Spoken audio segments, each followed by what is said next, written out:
Ahoy and welcome to me messing about with a dirty old prop shaft.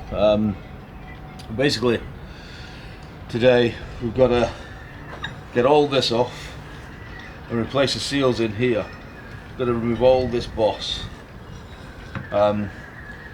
Effectively I don't know what I'm doing. I've never done it before, but we'll give it a bash. I'm going to get the prop off first before I do anything else, because I have a plan. If I can't get this prop off for whatever reason, if it's stuck on the shaft or anything else, I have another method of fixing this issue without replacing the seals, but I'll tell you about that inside and then we'll come back out. Ahoy! Yeah, I'm inside. Basically what's happening is, if you remember in Shoreham I had milky oil in the Saildrive, so that means that water is getting in. Now on the top of the Saildrive is a dipstick, and that dipstick is actually sealed into the top of the Saildrive to make it watertight and airtight, so that if something does fail, only a certain amount of water can come up through the Saildrive before it builds the pressure in there, and it doesn't piss in and sink the boat basically. So if I cannot change those seals, then what I'm going to do is put a hose on the top of that oil filler, run it up to above the waterline and put a reservoir above the waterline which is filled with oil, and that creates full thing of oil above the waterline, which will keep positive pressure inside the Saildrive leg. If there's positive pressure inside the Saildrive leg, if the seals fail, then the oil will leak out instead of the water leaking in. It's something that I've seen on vessels on their steering gear and occasionally on their shaft seals and stuff like that. So effectively what you're doing is creating positive pressure, so any leaks go out and water doesn't get into the Saildrive and ruin it. So yeah, that's the plan, which we might end up doing. So back outside. So here is fucking hell. So here's my folding prop. Pretty simple design, held in by these pins here with some teeth to make them up to each other, so they both come in and out at the same time. So basically I'm going to start by undoing these, because it's the only two things I can see where that gets me, and then once I've undone those, see what the hell's next. You can see that my anode is basically gone.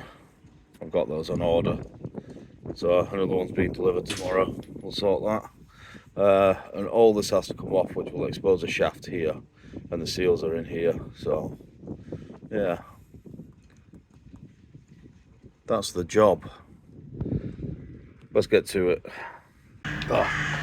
So in theory it's just a case of doobery-dangering the what's-my-dinger, and we'll see.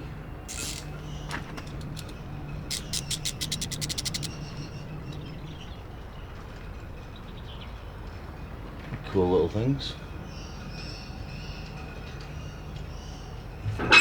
Ow.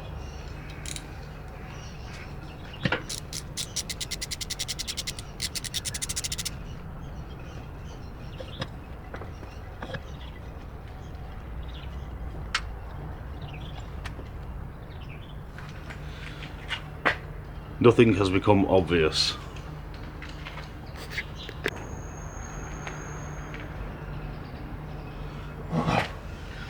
So I actually think they weren't holding this on. I think those secure these pins to stop them coming out, which is why they were a funny shaped bolt. So now I reckon I can probably knock these pins through, possibly.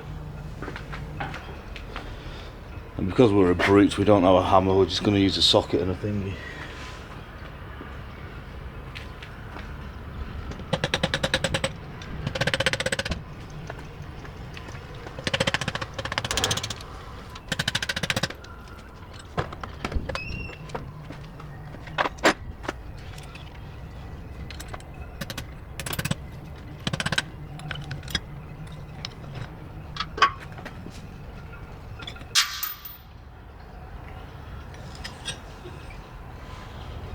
Et voila, une thing.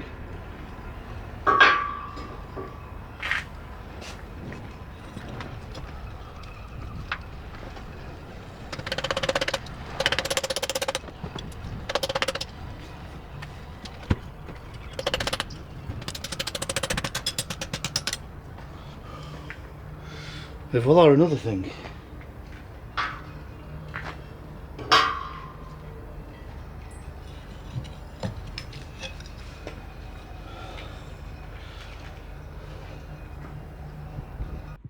Alright, this is the inside. I don't know if you can make it out, but there is a bit of growth, but also a nut down there, which is on the shaft. So I'm going to get in there and clean all this up, get all the growth out with something, and then I'll come back and try and get this nut off. That is phase 2. Okie dokie, I've given that a bit of a clean. I hope you can see it. So it has this bolt in here with folded up pieces of metal to stop it from turning. So basically I'm going to peel these little strips back, undo this bad boy, and we'll see what we're up to next. One piece at a time.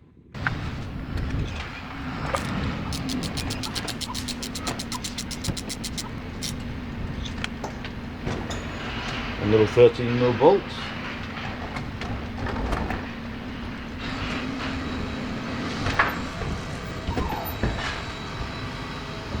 Not actually sure what's next. We're back. Yeah, so here is the nut that is in theory holding everything on. It had this little spring-a-madinga on it to stop the other bolt from turning. For some reason I thought these extended behind the nut and I thought I weren't going to get it off. I'm like, oh my god, what am I going to do? And then I just touched it and it fell off. So no experience. Right, so I've got a nice 24mm this 24mm socket, a long extension bar, and hopefully I'll be able to stop the rotation by putting something through here. I'm hesitant to put it in gear because I don't want to put a lot of torque on the engine when it's not running. It probably makes no difference, but whatever. Yes, I'll try and get this bad boy off, and then this will glide off gracefully without any forcing whatsoever, obviously.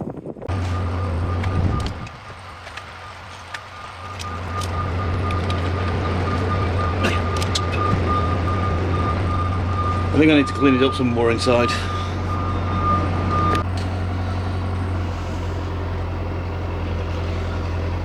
I have a plan that involves string. I don't have enough hands, so either this is going to work or I'm about to lose my teeth.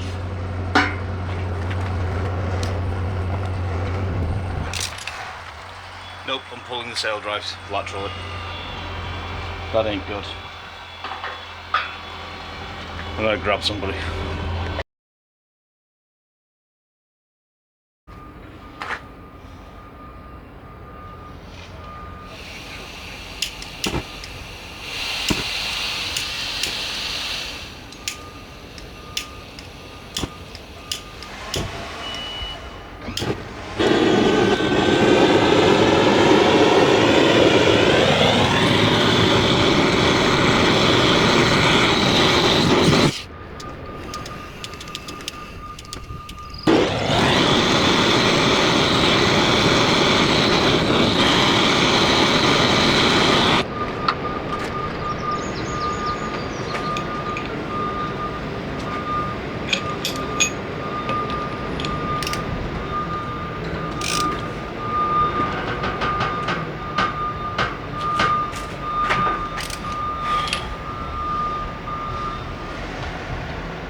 It's alright with the right tools.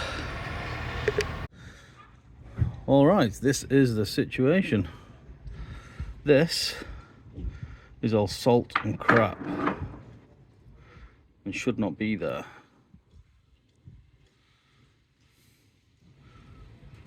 It's clearly mixed with oil and stuff where it's been leaking. In fact, you can see the oil there. So yeah, these seals definitely need doing. Right, I'll get on with cleaning all this lot up. Ugh. That's grim. I had to smell it. It smells like oil, if you were really wanting to know. Right. Ugh, I'll get on. I'll take the tools back and get on with this. Right, I've ground out most of the, well, ground out, I just ran a screwdriver around it and got rid of most of this stuff. See the two slot heads here, those will be out next. But I've got to drain this first, so I'll get onto that. Right, wonderful Tom helped me to get that plate off because the flat heads were being a bugger. Luckily these Allen keys came out, Allen bolts came out quite easily. So now it's just a case of, well,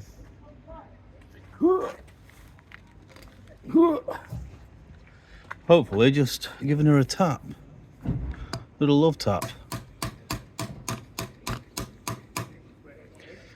Maybe not.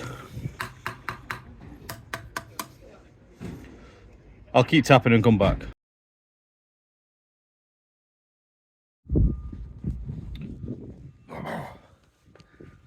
You know how I'm really lucky.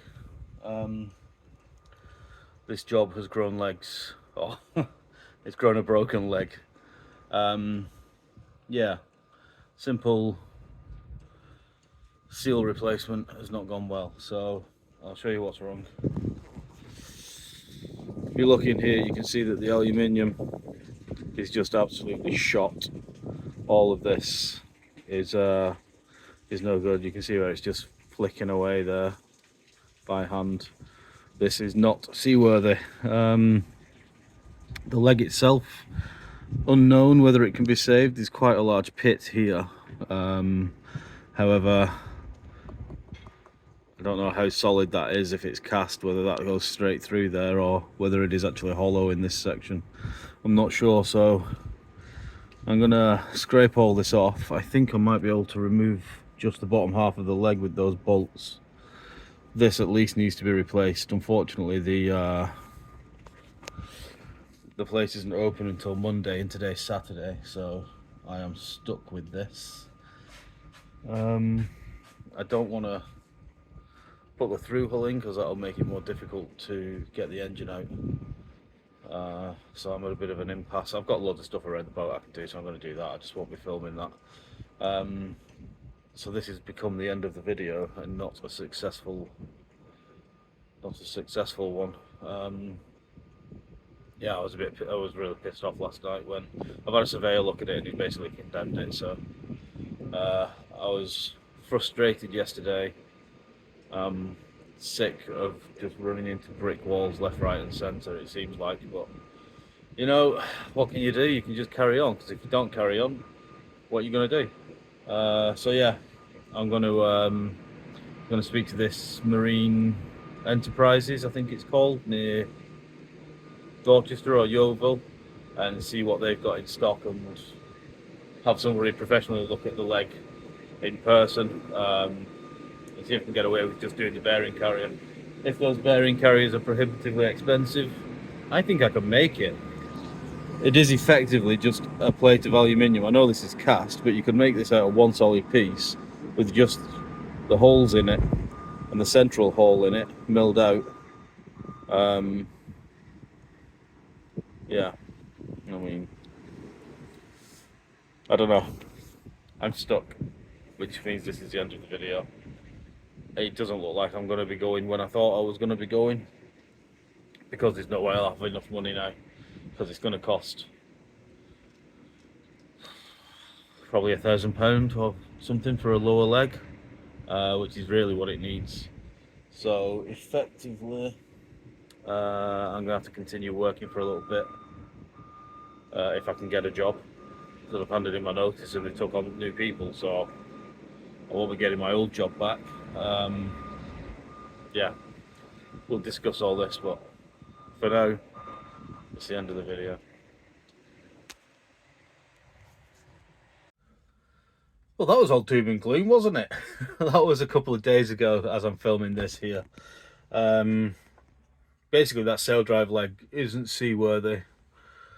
I can get an end cap, but then getting it off is going to be destructive because someone flexed it on. So luckily I've managed to source a new lower leg shell and a new end cap for £600 plus VAT.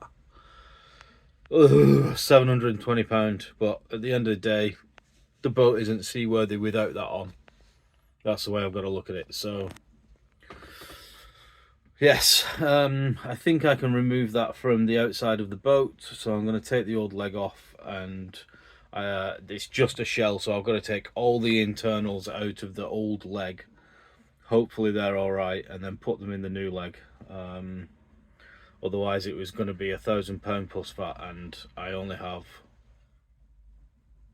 less than £1,000 in the bank. So once this 720 is gone, I've got basically nothing. So that leaves me in a position with doing the trip now, because I won't have any money to do it. So I may end up working for an extra month or so and do a more condensed trip, France, Channel Islands, and maybe not go all the way around to all those beautiful islands down to Brest, but just explore that northern coast of France. But it also means I'm going to have to get a job for at least a month to pay for everything. So I'll have to apply for some jobs. But at least the boat will be able to go back in the water and nobody's going to die. So, yeah. Annoying, frustrating, but fixable, because there's no choice but to fix things, because what's the other option? Give the boat up and go and get a flat and go back to jobs that I hate and do nothing. So yes, that's that. Yeah, so the next video, or one of the next videos, will be me basically taking all the guts out of a Saildrive leg and putting it into a new one. So we'll see how that goes. Right, thanks for watching, and I'll do that thing where I put my hand over the camera like this. Pop!